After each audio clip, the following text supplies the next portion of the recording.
Assalamualaikum warahmatullahi wabarakatuh. Selamat malam teman-teman semuanya. Salam sejahtera bagi kita semua.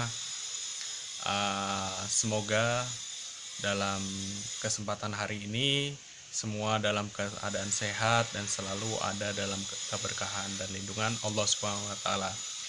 Pada pertemuan kali ini saya ingin membahas materi tentang perdagangan internasional. Setiap negara memiliki potensi sumber daya alam yang berbeda-beda. Contohnya yaitu Saudi Arabia. Saudi Arabia adalah kaya akan minyak bumi, tetapi mereka memerlukan sumber daya alam lain seperti karet. Sementara di Indonesia merupakan penyumbang 21% dari produksi karet dalam dunia. Uh, jadi, perbedaan potensi sumber daya alam yang dimiliki Saudi Arabia dan Indonesia menyebabkan terjadinya perdagangan internasional. Saudi Arabia memperdagangkan minyak bumi ke Indonesia, sementara Indonesia menjual karet kepada Arab Saudi. Terjadinya perdagangan internasional menimbulkan aktivitas yang dinamakan ekspor dan impor. Ekspor sendiri yaitu adalah aktivitas mengirim atau menjual barang ke negara lain.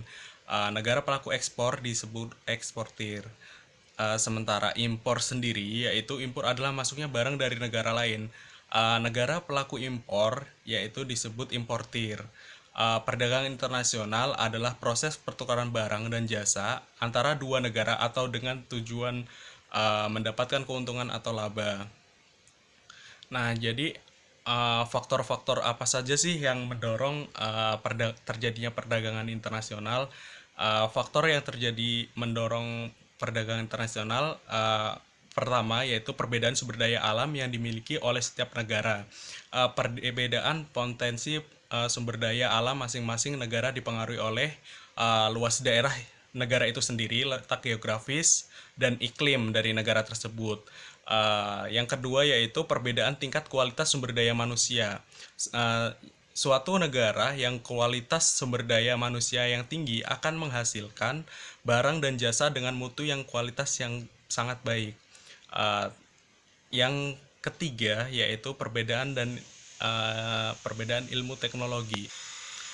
Negara yang menguasai ilmu pengetahuan dan teknologi akan mampu memproduksi barang dan jasa yang lebih banyak, bermutu dan efisien dibanding dengan negara yang tidak menguasainya.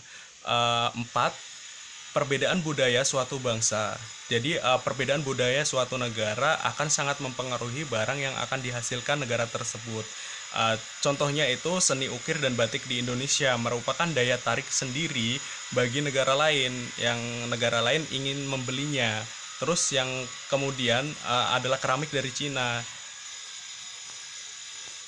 yang menjadi daya tarik tersendiri bagi negara lain. Terus yang terakhir adalah perbedaan lain yang mempengaruhi perdagangan internasional. Contohnya perbedaan barang, jasa, perbedaan upah dan biaya produksi negara tersebut. Jadi itulah faktor-faktor negara internasional tersebut. Terus manfaat perdagangan internasional sendiri yaitu pertama mempererat hubungan antar negara baik secara bilateral maupun multilateral. Terus berikutnya setiap negara dapat memenuhi kebutuhan barang dan jasa. Terus manfaat yang ketiga yaitu pendapatan negara meningkat melalui perolehan devisa hasil ekspor. Terus yang keempat dapat memperluas lapangan kerja. Terus yang kelima mendorong kegiatan produksi. Terus yang keenam mendorong kemajuan ilmu pengetahuan dan teknologi di masing-masing negara. Jadi itulah di samping semua manfaat yang diperoleh dari perdagangan internasional dan semua yang terjadi dari perdagangan internasional. Terus hambatannya sendiri perdagangan internasional yaitu yang pertama harga barang luar negeri yang lebih murah dari hasil produksi dalam negeri. Terus mengapa harga barang luar negeri lebih murah? Contohnya apa sih? Ada beberapa negara menganut politik dumping, yaitu kebijakan menjual barang di luar negeri lebih murah daripada di dalam negeri. Contohnya barang-barang dari China itu. Terus kebijakan ini bertujuan untuk meningkatkan devisa negara tersebut. Terus hambatannya kedua yaitu biaya masuk yang tinggi. Eh, ad- Terus hambatan yang ketiga adanya proteksi. Proteksi yaitu adalah kebijakan untuk melindungi produk dalam negeri. Terus hambatan yang keempat yaitu adanya kuota, merupakan kebijakan untuk membatasi jumlah ekspor dan impor barang dari suatu negara.